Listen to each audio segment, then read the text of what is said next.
పూలు అమ్మినటువంటి పాలు అమ్మినటువంటి మల్లారెడ్డిని కూడా కవిత వదిలిపెట్టలేదు. ఒక్కొక్కరు సంబంధించినటువంటి జాతకాన్ని ఆయా నియోజకవర్గాలకి మొన్న ఇక్కడికి మన మంత్రి ప్రశాంత్ రెడ్డికి సంబంధించినటువంటి కబ్జాలు కూడా అయినాయి.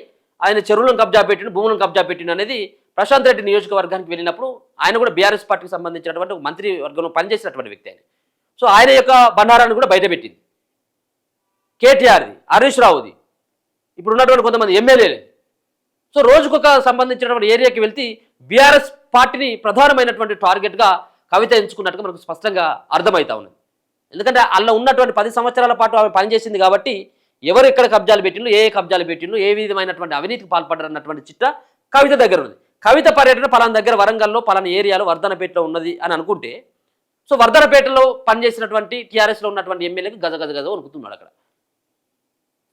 ఇప్పుడు టీఆర్ఎస్ పార్టీలో ఉన్నటువంటి వ్యక్తులు అక్కడ కవిత పర్యటన అనగానే ఇక ఒక రకమైనటువంటి ఆందోళనకు గురవుతున్నట్టుగా అర్థమవుతా ఉన్నది. ఎందుకంటే ఆమెకు తెలుసు కాబట్టి చిట్ట